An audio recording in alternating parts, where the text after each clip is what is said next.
হঠাৎ ভারতে ছুটে এসেছেন সৌদি আরবের একজন গুরুত্বপূর্ণ মন্ত্রী। ভারত পাকিস্তানে হামলা চালানোর একদিন পরই নয়াদিল্লি এসেছেন সৌদি আরবের পররাষ্ট্র প্রতিমন্ত্রী আবদেল আল জুবায়ের। পূর্ব কোনো ঘোষণা ছাড়াই ভারতে এসে দেশটির পররাষ্ট্রমন্ত্রী এস জয়শঙ্করের সঙ্গে সাক্ষাৎ করেন তিনি। ভারত পাকিস্তানের মধ্যে চলমান উত্তেজনা কমাতে সৌদি কোনো ভূমিকা রাখবে কিনা আল জুবায়েরের সফর ঘিরে সেই জল্পনা কল্পনা শুরু হয়েছে। গেল 22 এপ্রিল কাশ্মীরে সন্ত্রাসী হামলার পর থেকেই ফুঁসে ওঠে ভারত। দেশটির অভিযোগ, এই হামলার সঙ্গে জড়িতদের মদদ দিয়ে আসছে পাকিস্তান। এরই ধারাবাহিকতায় পাকিস্তান ও পাকিস্তান নিয়ন্ত্রিত আজাদ কাশ্মীরে মঙ্গলবার দিবাগত রাতে হামলা চালায় ভারত।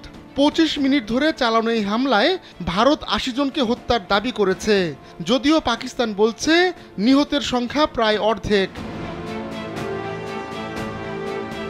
এর আগে বুধবার রাতে নির্ধারিত সফরে নয়াদিল্লি হাজির হয়েছিলেন ইরানের পররাষ্ট্রমন্ত্রী আব্বাস আরাকচি। ভারতে যাওয়ার আগে পাকিস্তান হয়ে গিয়েছিলেন তিনি।